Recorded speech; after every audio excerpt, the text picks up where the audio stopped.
What up? What up? Welcome in everybody to another episode of Profit Picks. If you are new, we do always start by being transparent, but we didn't do no shows over the weekend. Betting was good. We won six in a row in the NBA, but no shows. So today we got our guy Chris back in here, and I think it's been what a couple weeks. It's good to have you back in. How you doing? I'm good, Skee. Like you said, NBA finally starting to see the light at the end of the tunnel. I feel like, man, after going through it, felt like I was going through it to start. But it's been a couple of profitable days for me too. I didn't really bet anything yesterday. Really like Minnesota, but I didn't get there. Really like Anthony Edwards over his points prop, thinking that he would take that game really serious. He went over. Julius Randle over was another winner. All the things I kind of talked about, but I didn't make any official bets yesterday. Saturday was a 1-1 day, and then on Friday I think I did have a 4-0 sweep. So starting to look a little bit better, Ski. Hopefully we can continue that today. Roll over last week into this week. Yeah, let's get to it, man. It's looking nice now in the NBA. So we'll start with Orlando and Charlotte. Uh, This is not one of the nicer ones, but it did open -2, and now it's up to -5. Total open 214.5, and it's dropped to 213. As far as injuries for Charlotte, Bridges is out, Jeffrey's out, Trey Mann is out, and then you have Jared Roden, game time decision, probable. He should be out there. Wendell Carter Jr. is game time. I think I saw Suggs not too long ago he just popped up on the injury report. So that's never good to see. And then they're still without Paolo. So I'm gonna be real. This is not a game I'm really interested in. The Magic, I feel like they haven't been great on the road. Kind of like a big team home road dichotomy, but it's hard for me to trust them. Can you trust them in this game? Not with a number at now, Ski. Nah, definitely not. You mentioned putting some numbers to what you were saying about Orlando. They're 4-14 against the number in their last 18 games on the road. So it's also not the greatest travel spot. They've had to travel 6 straight games. We know that they were on the West Coast. They went home for one game against a Detroit team that didn't even have Cade Cunningham. They have been balling, but I think Charlotte can be scrappy in this spot. Ski Charlotte has also like been covering the number. They had 3 straight covers for their last 5. I think they've covered, and Is that like since LaMelo got benched? not well. Even when he did get benched, that game they still covered. I think they covered that Mm, game too. And I don't know how they're doing it because Grant Williams tore his ACL. Like he's not a part of the no team big. anymore. No Bridges, no Terrence Mann. LaMelo had 50 the other day. Gave Dame 50 the other day in Milwaukee, and they covered that game. I don't know how they keep doing this. They don't even have a true center. They got Diakite out there, running up and down playing a makeshift center, but they're keeping the games close. They're actually going over too. I think it's like 6 straight overs for Charlotte. Orlando, like the other thing about Charlotte, when they've been a home dog in conference games, that's when they've been covering. They're 5-2 against the number so far as home dogs in conference games. 4 straight wins, and four straight covers, 4 straight wins. They beat the Bucks in this spot. They beat the Pacers in this spot. They got the Pistons twice. So yeah, I don't think I'm gonna get there with anything with this one, especially with the line going all the way up. If anything, I just play Charlotte plus the points, thinking that Orlando rest travel spot not the greatest for them, and they don't typically cover land this big of a number on the road.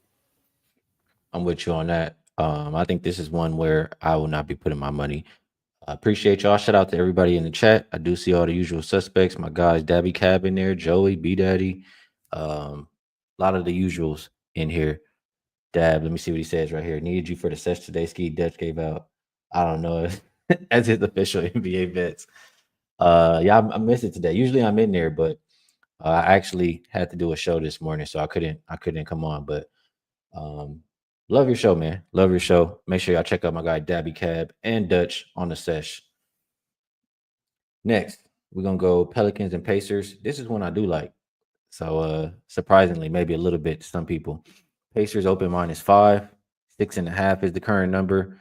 Total open 229. It looks like it's as low as, how about that? 224.5 over at Circa. For injuries, Miles Turner, I think he just got added. He's probable. He's still probable. Furphy, Furphy's game time. Nimhard, Neesmith, and Shepard are out. For the Pelicans, Zion, DeJounte Murray, Herb Jones, um, Alvarado, all out. Ingram, he's game time. Missy is probable. McCollum is probable. So I feel like, for one, Pacers have been pretty bad. Like, they've been giving up 129 plus to everybody lately, but I'm not going to count that Wizards. We know the Wizards are the bottom of the bottom. So they did get the win versus them, but their defense has been terrible. Allie has been terrible. They just haven't looked good in general. Now, just because they beat the Wizards, we're going to lay 7 points. Like, I understand that the Pelicans have had their struggles, especially on the road. If you just look at numbers, it's going to say run far, far away from the Pelicans on the road. But a lot of these games, they've been injured. Like, they haven't had CJ McCollum. They haven't had Trey Murphy. Those guys played, I think, 4 and 5 games so far this season. So getting that offense back, I think the Pelicans will be able to score on this Pacers team. And you know how I usually say, can't lay points with a team or that can't get stops. Like, you can't expect them to win by margin. So for me, it's a clear Pelicans for the side, and I got to lean on the total. But I'm curious what you think about that.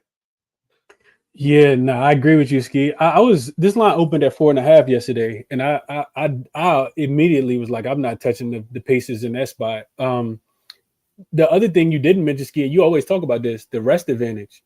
Mm-hmm. You got 2 days of rest for the Pelicans versus a back-to-back for the Indiana Pacers. And the other thing you didn't mention, Skee, was they beat the Wizards. Yeah, they did, but they had to fight tooth and nail in that game. The Wizards were actually giving them a run for their money, and the Wizards were without Jordan Poole yesterday. So Mm-hmm. maybe it's that time of the year where we start, putting some respect on your dirty dogs, Skee. I know you cashed with them on. I know you cashed with them on Friday. But yeah, I think it's a clear Pelican spot. The other thing, Skee, the big rest advantage outside of it being second leg of back-to-back, this is the third and fourth and sixth. This is actually a seventh game in 11 nights. So I looked into that after I did my show this morning. Teams in this spot this season, they're just 17-21. I'm sorry, 17-24-1 against the spread. So they're only covering 41% of the time if you're playing a 7-game in 11 nights.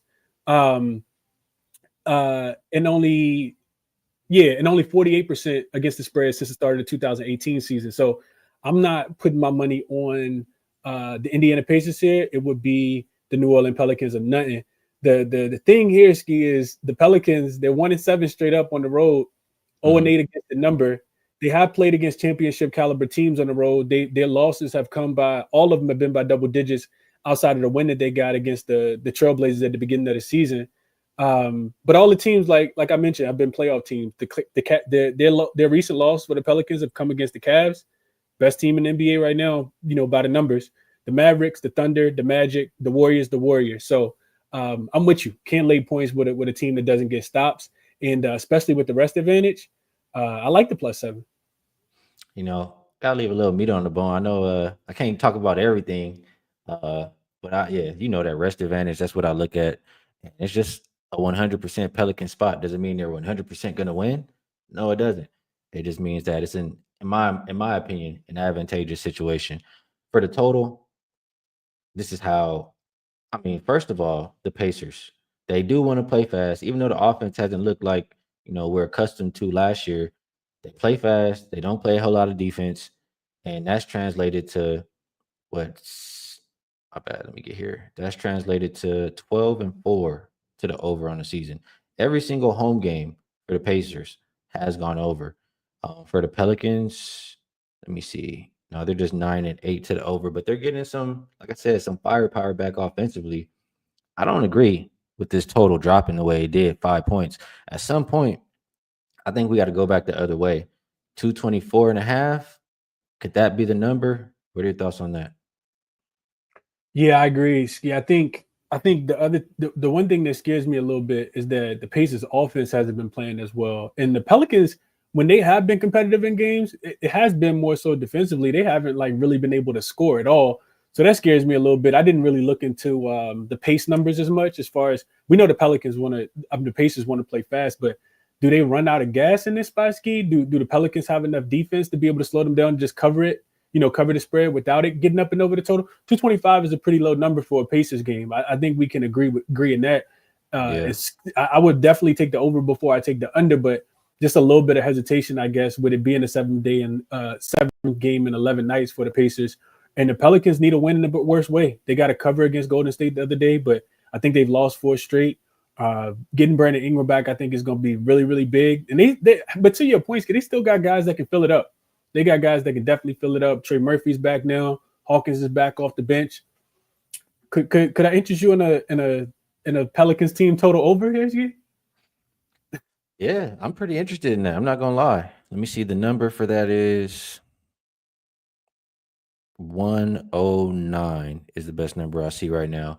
I mean, I feel like the Pacers get that up in their sleep, bro. And the point about them running out of gas, that is a good point. Looking at the last few times Pelicans have played them, they've hit it the last 1, 2, 3, 4, 5, 6 times they played. Yeah, maybe there's a reason to exclude the Pacers side in this one. So Pelicans team total at 109. I'll put on my short list. They've given it up in every single home game too, Skee, outside of that game versus the Wizards. So opponents are 6-1 to the over on that team total specifically. Munaf likes the full game over in the Pelicans, so he would agree on the team total as well. I like it. This game, 1 + 1 = 2 for me on this game. That's how I feel. So next up, we are gonna go Toronto and Detroit. This one opened up. I didn't understand this one. Pistons -5 and hasn't really moved. The total dropped from 225 to 220.5. As far as injuries, Cade is game time, but it looks like he's not going to be out there. Yeah, he's doubtful. And then for the Raptors, still the usual suspects who've been out. They're all out. So the first thing to me is, I mean, Grady Dick also is out too, Skee. Oh yeah, Grady Dick also out there. Yeah, my bad on that. I mean, it's the second. I can say it for you. I can say it for you, Skee. You're not laying points with Detroit. Hell no. Why are they -5, bro? With no Cade, it don't make no sense to me. I don't care that the Raptors are on a back-to-back. He was upgraded though, Skee. I'll say that because he missed the Charlotte game, so he could potentially play. I was trying to figure out whether he went through shoot around or not. So it's an upgrade to doubtful after missing the game against Orlando the other day. But I'm with you though. Detroit has done nothing to warrant laying points with them, and it's a super short line. 1 day's rest, 3 straight losses, 3 straight down covers. They've been doing a lot of travel as well. I don't know if you look back at that, but this will be their first game back home after a short little 2-game road trip. They played 5 of their last 6 on the road. Then they got to go back out for 2 more on the road. I don't think it's a good spot at all. And you got the revenge spot for Toronto. They just lost to this team. That was before they got Scotty Barnes back, of course, the other day. I would argue that the defense actually gets better for Toronto with Grady Dick on the sideline. So, it's Toronto plus the points for me in this spot or nothing at all. The problem with Toronto is they haven't won a road game yet. They're 0-9 straight up. They have covered though. They have covered a few. Hard. Yeah, they'll play hard, and I think they just ran into a buzzsaw that is the Cleveland Cavaliers. I think I got to give Cleveland a little more credit because I've been kind of discrediting Cleveland, and they smacked these boys up yesterday. Toronto was able to bring it back within 6, I think, at the end of the third quarter. But that game was over, and they ended up covering the spread. I just think it's a Toronto spot. I think they live to win the game outright, honestly. I'm gonna tell you something else though, Chris. When we were talking about the previous game, I didn't really see any. I saw like one person maybe say they like the Pelicans. When I come to this game, everybody loves the Raptors. I don't the dogs that everybody loves. They make me feel a kind of way, man. I don't know. It makes me hesitate. That's all I'm gonna say. So I'm gonna think about it. B Daddy says Cleveland definitely has my respect. Cleveland. He's just talking in general, I guess. After they beat the Raptors up yesterday, Skee, probably saying that they got my respect after that game yesterday too. Because remember, if you think back to the first game, I leaned Toronto yesterday plus the points because the first game of the season was the game that Scotty Barnes got poked in his eye. Remember, and they were it was in Toronto. Cleveland was 6.5 point favorites, road favorites in that game. They beat them by 30, 136 to 106. So I thought Toronto would have that game circled yesterday. And they didn't care. They still ended up losing. Didn't even cover double-digit loss yesterday. Carry on Merrill is dropping a lot of props in the chat for every game. And the one that stood out to me was if Cade is not playing, I mean, if Detroit's gonna win by 5, this got to hit right here. So that I don't know. That makes sense to me. Appreciate you dropping all these plays in the chat. Carry on, and we'll move it over. Um, Avery Smith, look, says, I like the Pels. I got a whole write up. I'm late. I'm mad I missed that game. I'm glad to hear you like them, though. Glad to hear that. Next game up, we got Hawks and I put Bulls, but I don't know what I did with this game, bro. I was tripping. I'll fix that. Hawks But and Mavs. I can intro Hawks, it, Skee, while you yeah, fix Hawks it if and you want Mavs. to. Yeah. How you feeling about this one? Yeah. So I wanted to get on. I wanted to get on Dallas in this spot, Skee. I still may get there with Dallas in this spot. It's not an advantageous spot for Dallas though, because they're coming off the overtime game, of course, against the Miami Heat last night, and no stats or anything to back it up, but just like looking directly at the trends. It's teams with 2 days rest facing an opponent that's coming off an overtime game that's also unrested. It's typically a spot you either want to take the favorite, or you just want to you want to take the rested team, or you want to stay off the game. Those teams are 52 and 32 straight up, 51, 32 and 1 against the spread. So both about 61% says that Atlanta wins the game and they cover. But when I looked into it, I think Atlanta is covering about 31% of their games as a favorite since the start of last season. This is not a team that I ever want to invest too much money in as a favorite, especially as a home favorite. They continue to be overvalued in the market. And this line, before the game even ended last night, Skee, was at 1.5. Atlanta was already favorite. I know, Luka hasn't played, but Dallas looked really, really good until they ran into overtime yesterday against Miami. They even looked good in the game against Miami last night. And that was a major rest advantage spot. It was 5 days rest for the Miami Heat. Dallas as an unrested team since the start of last season, 11-6 straight up, 12-5 against the spread. I think that they have enough offense and enough defense, Skee, but I really wanted to get there with the over. I kind of just see points in this game. Tell me how you feel about it, because I didn't bet it either way. Well, I agree and disagree. Which one would you like to hear first? I'll go with It don't I matter. It's up to agree. you. I agree that the over should probably be the look. Over should probably be the look. We know the Hawks are playing up tempo, number one in pace. They can probably pace up the Mavericks, and I feel like the Mavericks play a little faster when Luka's not out there too. Um, Hawks, their defensive numbers have been better lately, but still not a team I trust completely on that end. And I think their offensive numbers will get better too. So just with the pace of the game, the spot for the Mavericks off, traveling all this time, like back to back travel off an overtime game, I don't think they bring their best defensive effort in this game tonight. So I agree with the over. And the side, I'm willing to bet the spot with the Hawks.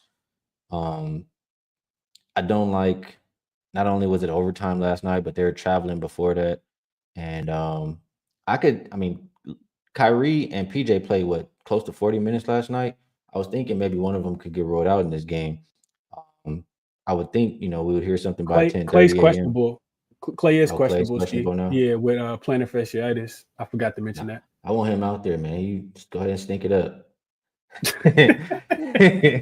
But You want him I was out there for the thinking. over, Skee. You want him out there for the over. 237, you need him to contribute, especially with Atlanta 3-point defense. You're right. You're right about that. So I picked the Hawks. I love the spot for the Hawks, and I don't know. Maybe it's in the back of his mind still. Got drafted and then got traded for Luca. Maybe want to go show him a little something here tonight for Trey Young. So I like the Hawks in this spot. The over. I'll probably just wait it out until later. When we get closer to a final injury report, and that total is dropping right now with the injury news. It's at 236. And what do you think about that? Just waiting to see who's actually in later. Yeah, we don't play them guessing games when our money already on the line. So I'm waiting just like you. I definitely need Clay out there. Atlanta is the worst 3-point defense in the league, and that's Clay's specialty. So yeah, I would definitely want him out there if I want to get involved in the over here. All right, next game up, we have Clippers and Celtics. This one open 9.5 for Boston, and we see 10.5. The total went from 223.5 down to 217.5. We did get news, right, that Porzingis is supposed to play his first game tonight. My bad. Horford is also probable. Okay, so he should be out there. Cornette is the one that's doubtful. For the Clippers, still no Norman Powell, and Mo Bamba's out.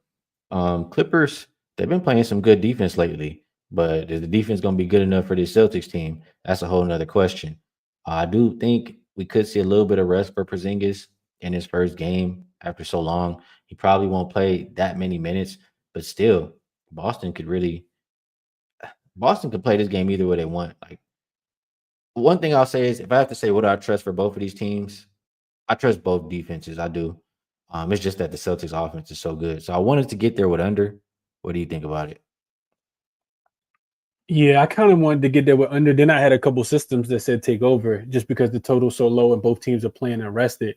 But the numbers, like recent numbers, make sense for the under. And I feel like I lost too much value here, Ski. If I want to play it now, being that it's like 5 points, you always talk about not wanting to get the ass into the line. Yeah. But when you think about Boston, right, this is a 3-point shooting team, the number one in all 3-point shooting frequency. They shoot over 53% of their shots. So almost every other shot, well, more than every other shot is a 3-point attempt. Number one in above the break three, fifth in corner three. That's all they want to do. This team is last in the NBA in rim frequency. But on the Clippers side of things, Ski, almost like what Golden State earlier this season, they've defended the 3-point line pretty much better than any other team as of late. Last 5 games, they're number 2 in opponent 3-point accuracy, only allowing teams to shoot less than 32% from the field, from 3-point line, from the above the break three, and then 9th and corner three as well. So all that kind of correlates with an under. The Clippers don't play super fast. This is a little bit of a fatigue spot for the Clippers. They've been playing a lot more than the Celtics have. This is the other team in the NBA today that's playing their 7th game in 11 days. So it's not a spot that you typically want to take. They didn't play big minutes last night. Like none of the starters, I think, played more than like 26, 27 minutes because they blew their team out from Philadelphia yesterday. I don't know, Ski. I kind of wanted to get there with under. I also looked at unrested road favorites facing the unrested opponent as well. Unrested double-digit favorites facing the unrested opponent, and they're covering about 55% of the time since 2012. Boston hasn't covered a lot though. Like I think they've covered one of their last 5 games. So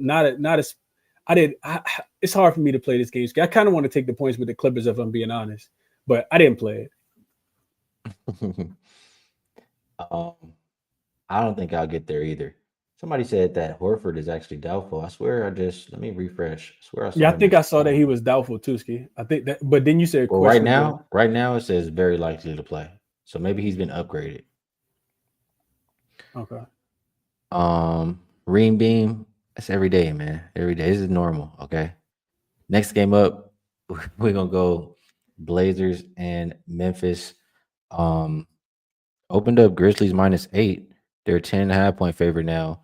And it's another one. That total just skyrocketed 226 to 232.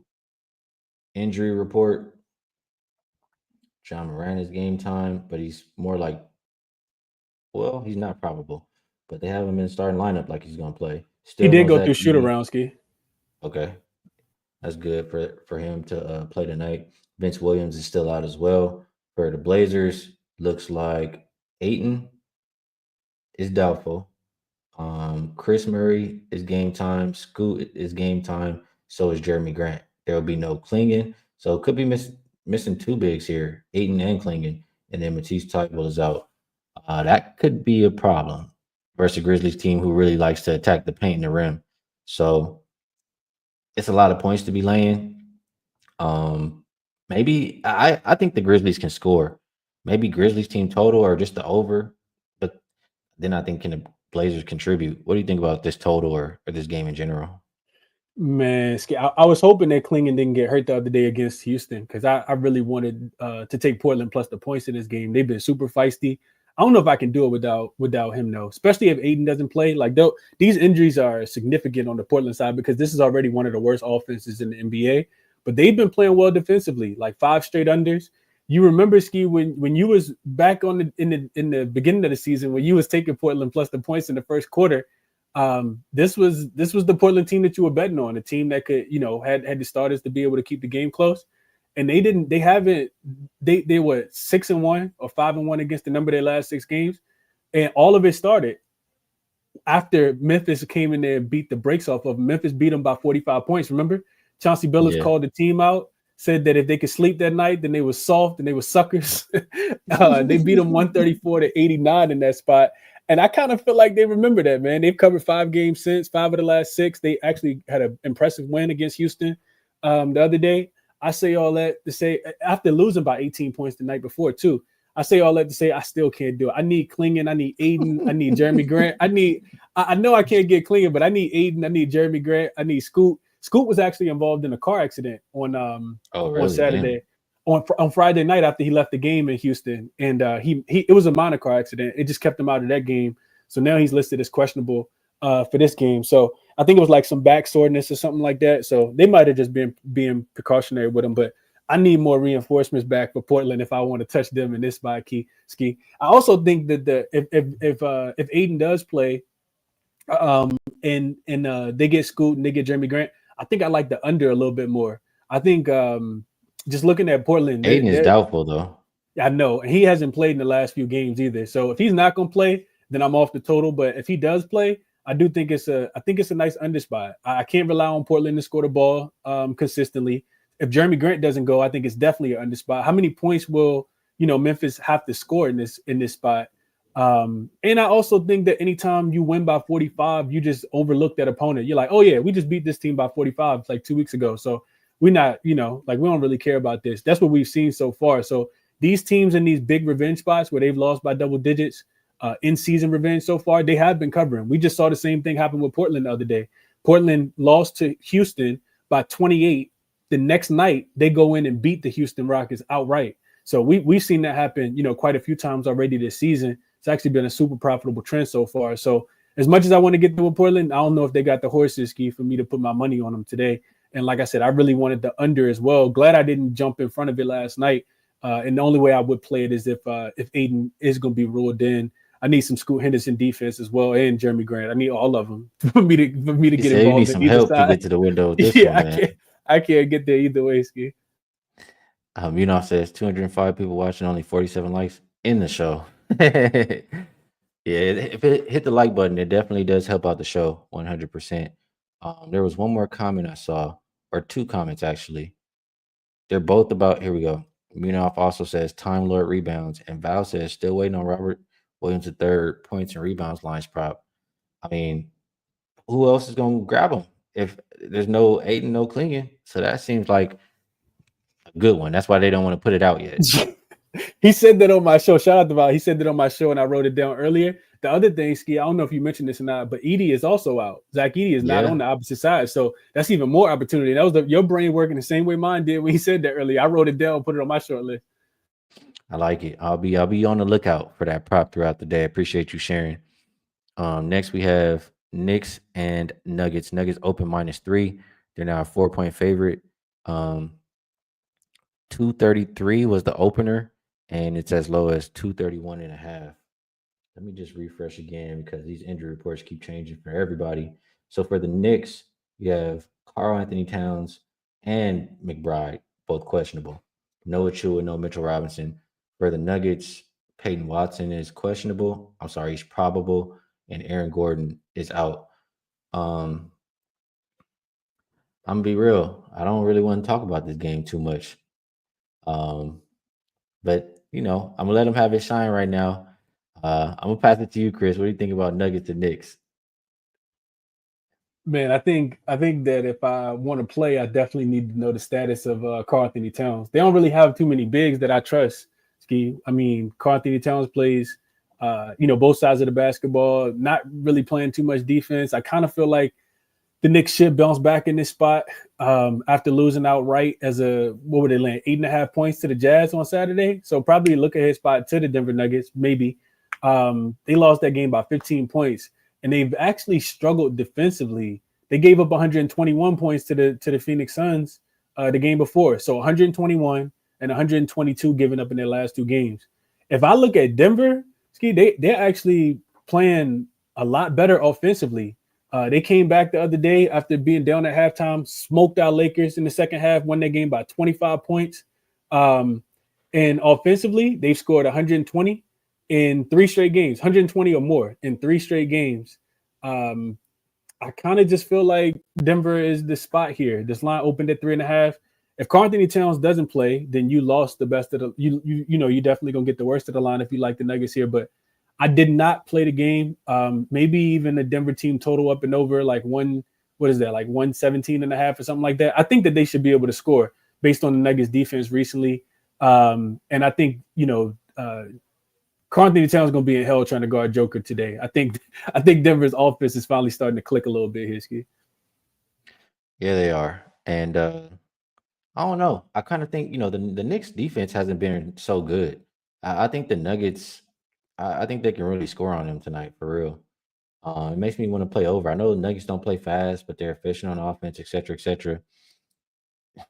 Can you talk me off over? I mean, damn. That's kind of what sticks out to me the most. Yeah, no, same, Skee. I agree. And the total's coming down. This was 233.5 yesterday. So if Cat doesn't play, do you still like it, or would you hold off? I mean, who's gonna be out there at center? Yeah, I would like it. Jericho Sims. Yeah, that's barbecue chicken. He not gonna bring no offense though. At least Cat could give you some offense. That's true. I guess that means you like the Nuggets more then. So Minov says Knicks the worst 3-point defense, so he's looking at a few guys over the threes.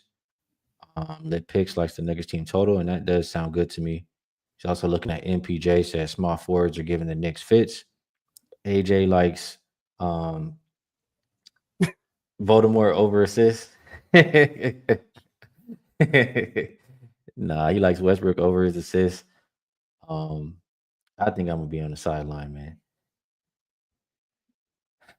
Next up. Nets and Warriors opened up. Warriors minus 12.5 and hasn't moved.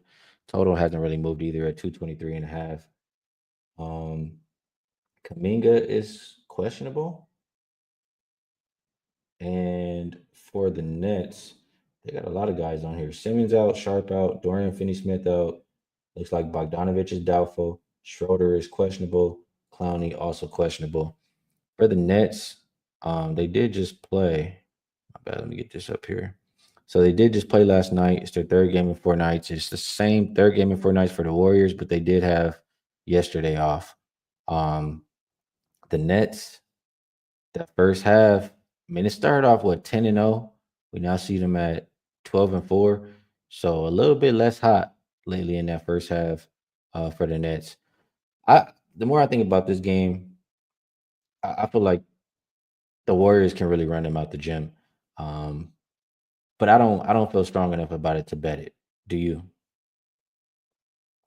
No, I do not. And it's because they do got a little bit of a look ahead spot against Oklahoma City on Wednesday. Do the Golden State Warriors do?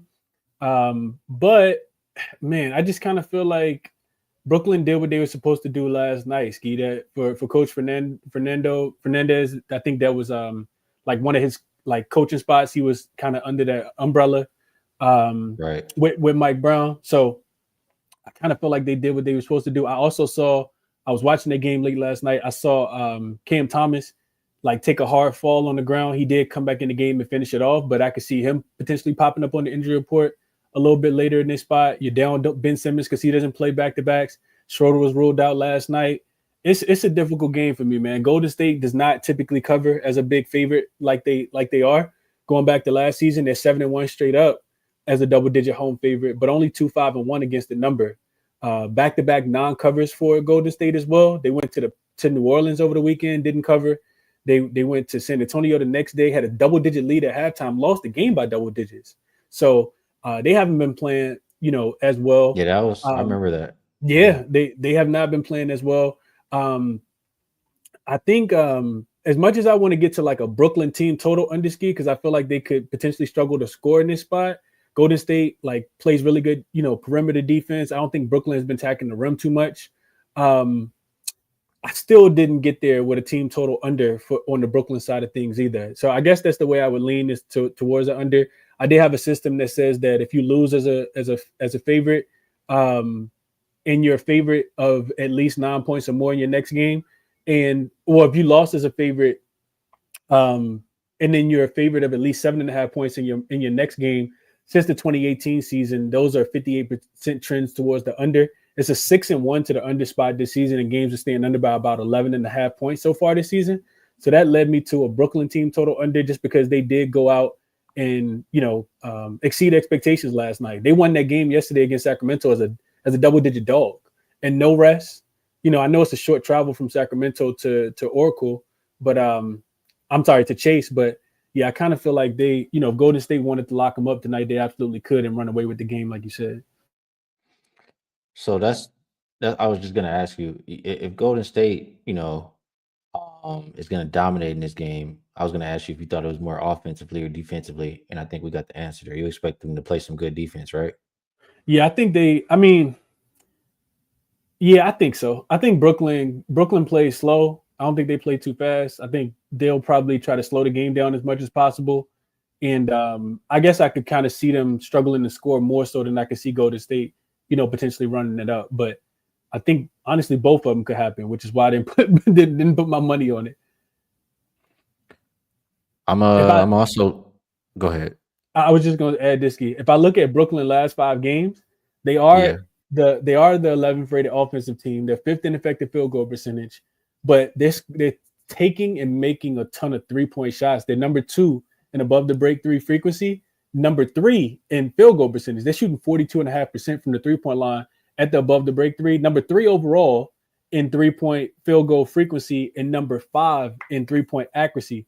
Golden State last 5 games, even though they haven't covered back-to-back games, they're actually number 1 in opponent above the break 3-point percentage, holding teams to 29.4%.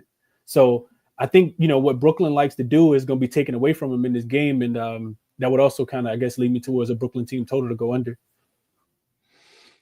Damn, it's a lot of good stuff in this game now. I'm hearing from you. I'm hearing from the chat. So what you're saying with the Brooklyn team total, it should. I mean, Brooklyn may run out of gas the longer the game goes on. I am looking at just the trends. The first half opponent team total for the Warriors is 12-3-1. They come out and clamp in that first half, and if they're angry after blowing that big lead versus Spurs, that's what I would expect to happen in this game. The first half team total is 53.5. What do you think about that versus the full game? Yeah, I think so.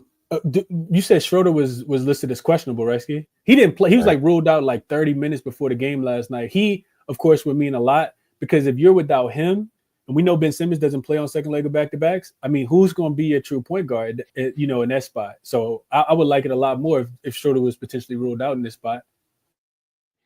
Avery says when the Warriors are coming off of a loss and opponent coming off an upset, the Warriors are 147, 97, and 2 ATS. And it was last active when the Warriors played Atlanta 5 days ago. Man, it's a lot of different ways to try to get in this game. Munaf was pretty much saying that he thinks the third quarter is back. The fourth quarter, they've been pretty terrible. Casey's saying it's because the starter's not playing majority of the fourth quarter or not starting the fourth quarter, etc. I think that Warriors, as good as Nets, so Nets first half started out 10-0, and it's now 12-4, right? So they're 2-4 their last 6. I think that this time the Warriors come out and throw the first punch. If they're the angry team, they're going to show it from the beginning. Nets, like you said, they did what they're supposed to do yesterday. They already exhaling, walking into this game. I think this is Warriors early, whether it's first quarter or first half. I'm not sure, but that's how I'm feeling. First quarter is 4.5, which is a big number. First half is 8. Any last thoughts on those? Yeah, so Warriors off a loss in general this season. 3-0 straight up, 3-0 against the number. They're winning by average of 17 points per game. They beat the Pelicans by 18 in this spot. They beat the Thunder by 11 in this spot, and they beat the Hawks by 23, like you just mentioned, in this spot. The Hawks scored 97 points. Thunder got to 116, and the Pelicans got to 106. So, I mean, those aren't great offenses. I would also say the Nets offense is very, very similar to those offenses outside of the Thunder, of course, and they still held the Thunder to 116 in that spot. So, yeah, this is, I don't know, Skee. Like, I'm kind of feeling like, what's Golden State team total? I feel like they could be able to score whatever they want to score in this spot now too. Okay, Golden State's team total is But wait, when 18 and a half.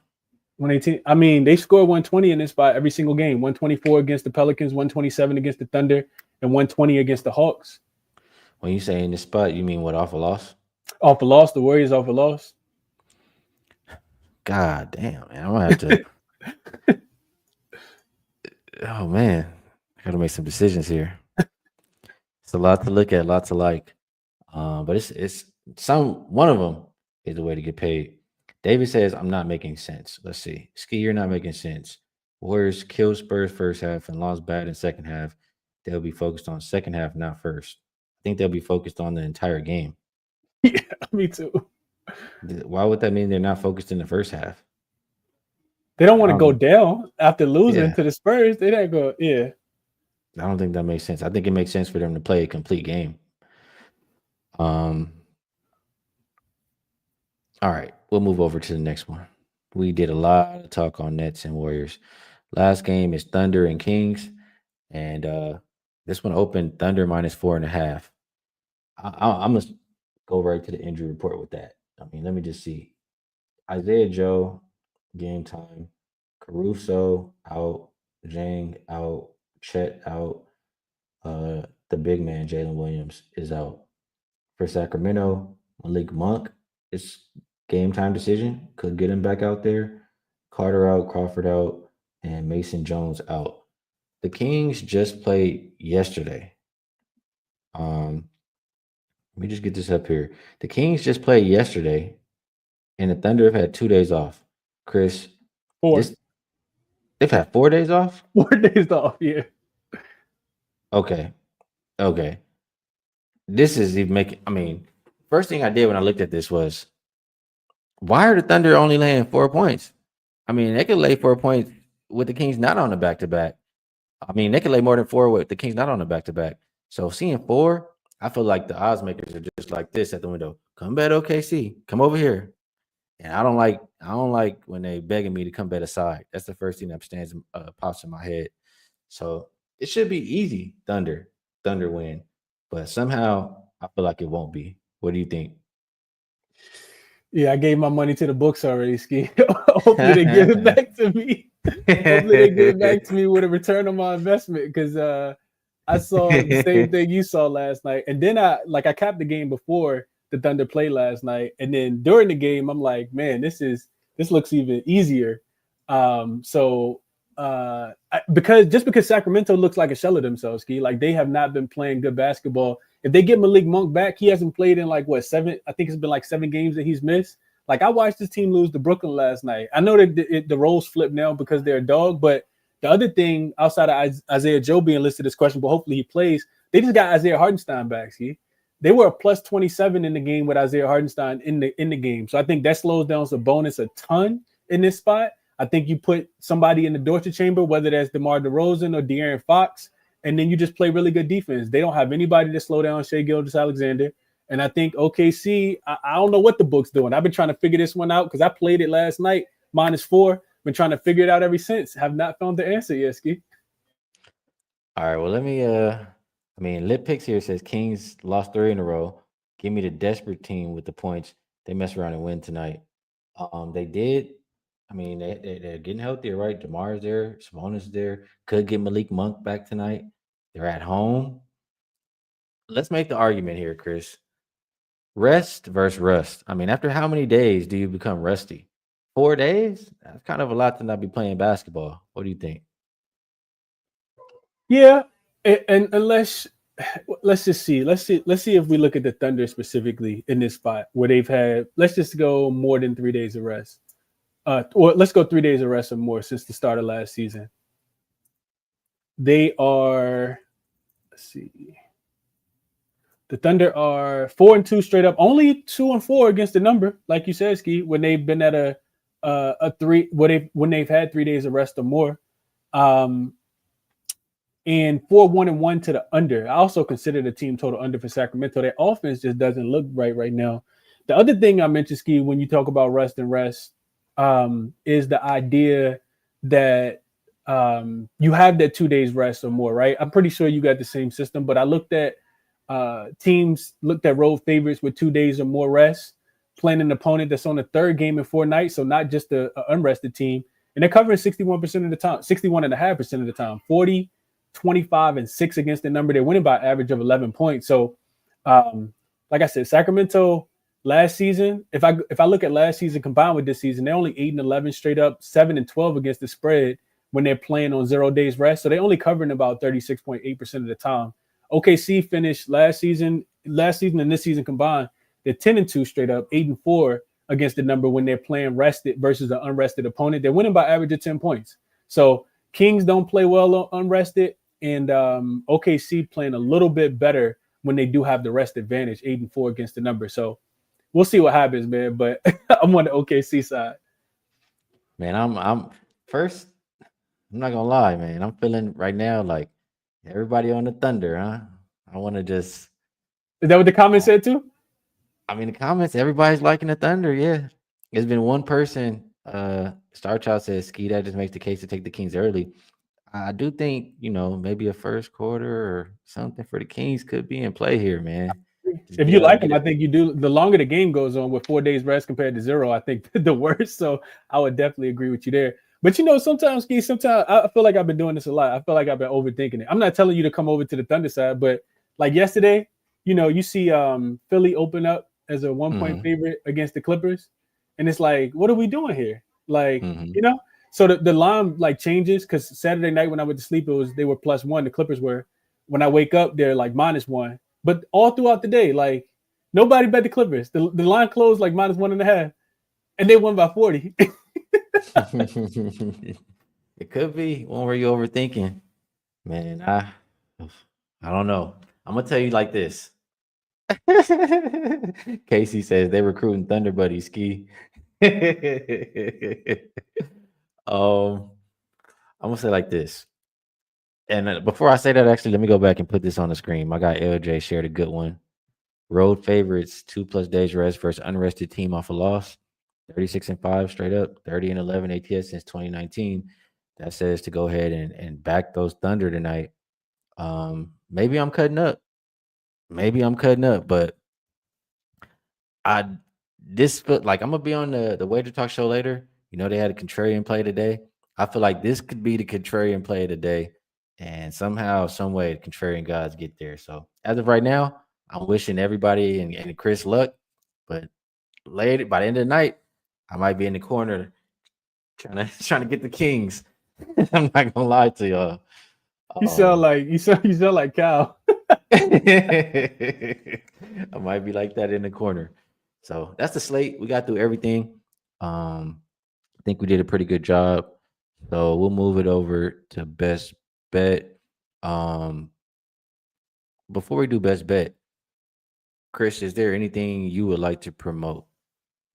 No, nothing at all, man. Just you guys can check my workout over on YouTube or X at Crispy Captain 2 P's 2 N's. Appreciate you for having me as always, Skee. Always willing to talk, ready, trying to talk the games out, make some cash, man. So I appreciate you having me on. Yeah, you're welcome on here anytime. I always love breaking down the games with you too. So I'll go over to best bets now. And if you don't have a best bet for the show, it's okay. If you want to share maybe, leans or what you're looking at, that's okay. If you don't want to do any of it at all, that's okay. Yeah, we'll go. I'm going OKC, Skee. That is the best bet for the show. Like I said, I locked in the -4. The short list, I guess what I really want to get to. It just kind of sucks that we do the show so early and then we got to wait on the injury news because I really like the over in Atlanta and Dallas, but I'm not playing it without Clay to be a part to contribute to that. I like Toronto plus the points, but that probably is just going to be a lean for me. I'll probably just watch how that one goes. Portland, Memphis, I really want to take the under 232.5. I really want to take Portland plus the points, but I need Jeremy Grant. I need DeAndre Ayton to come back. I need Scoot Henderson. So we'll see how that goes. And then the one that we talked out that makes the most sense to me that I was already kind of leaning and you gave me a push in that direction, Pelicans plus the 7.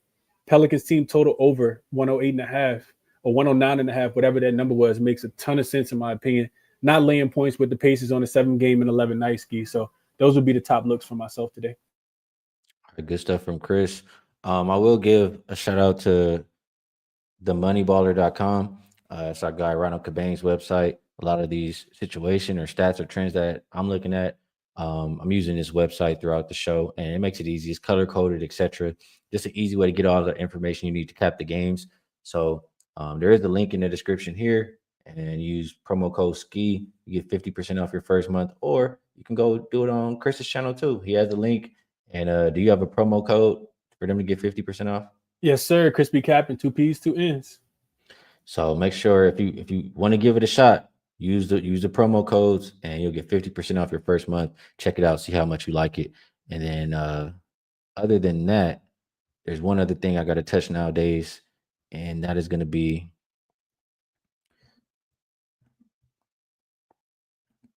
boom. That should be good right there. Hopefully that worked. Splash Sports. So I talk about it, or I've been talking about it lately, but it's the best DFS like way to play a contest, and you can win more money than you can playing on these other DFS sites. For like example, 4-pick, you can get paid up to 12 times your money. And what makes this site good is you're not playing against the books, you're playing against other people. So you can win even if you don't win all the bets. You can go 3 out of 4 and still get paid if the other people went 2 and 2. So that's advantageous. You can play $100 and get $50. Use promo code PROFIT. And there's also a link for this in the description to this video. And that's not all Splash Sports has to offer, but with all these player props we're talking about today and looking at, I think it's a good thing to check out. For myself, Carry On gave out a lot of player props in the chat. Today wasn't a big player prop for me today, but I think my Splash Sports play of the day would be Time Lord rebounds when it comes out. I think it was Val and Munaf who shouted that out in the chat. So appreciate y'all. Now, my best bet for the show, you know, it's funny to me before I give it out every day now. And this was happening last year too. It's not new.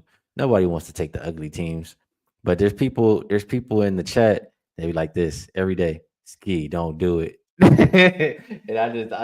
those are the ones that cash. Yeah, like the Wizards plus 15 the other day. Exactly. Nobody wants to do it, but we're gonna have to get dirty now, man. It's that time of year where we get down and dirty with some of these dogs. And my best bet for the show is Pelicans plus 7. Pacers have no business laying, man. Really laying versus anybody like this. They beat up on the very poorest of the poor, the Wizards. But they're not going to be able to do that with the Pelicans getting their people back. You got to throw away some of these stats that you have for these Pelicans games, because now they're starting to get a little bit healthier and they're the more rested team. So combination of all those things puts me on Pelicans plus 7. I would not be surprised if they even won that game tonight. The Pacers been trash. So top 20 says filthy dog. I love it. Chris, I appreciate you taking the time to come cap the games with me and share your opinion to the chat. I appreciate you guys as well. A lot of great cappers and great people in general. And I will be back on here with Wham, Babano, and Dutch at 1 p.m. Pacific Standard Time if you guys want to hear more about the NBA. And I'll catch you guys then.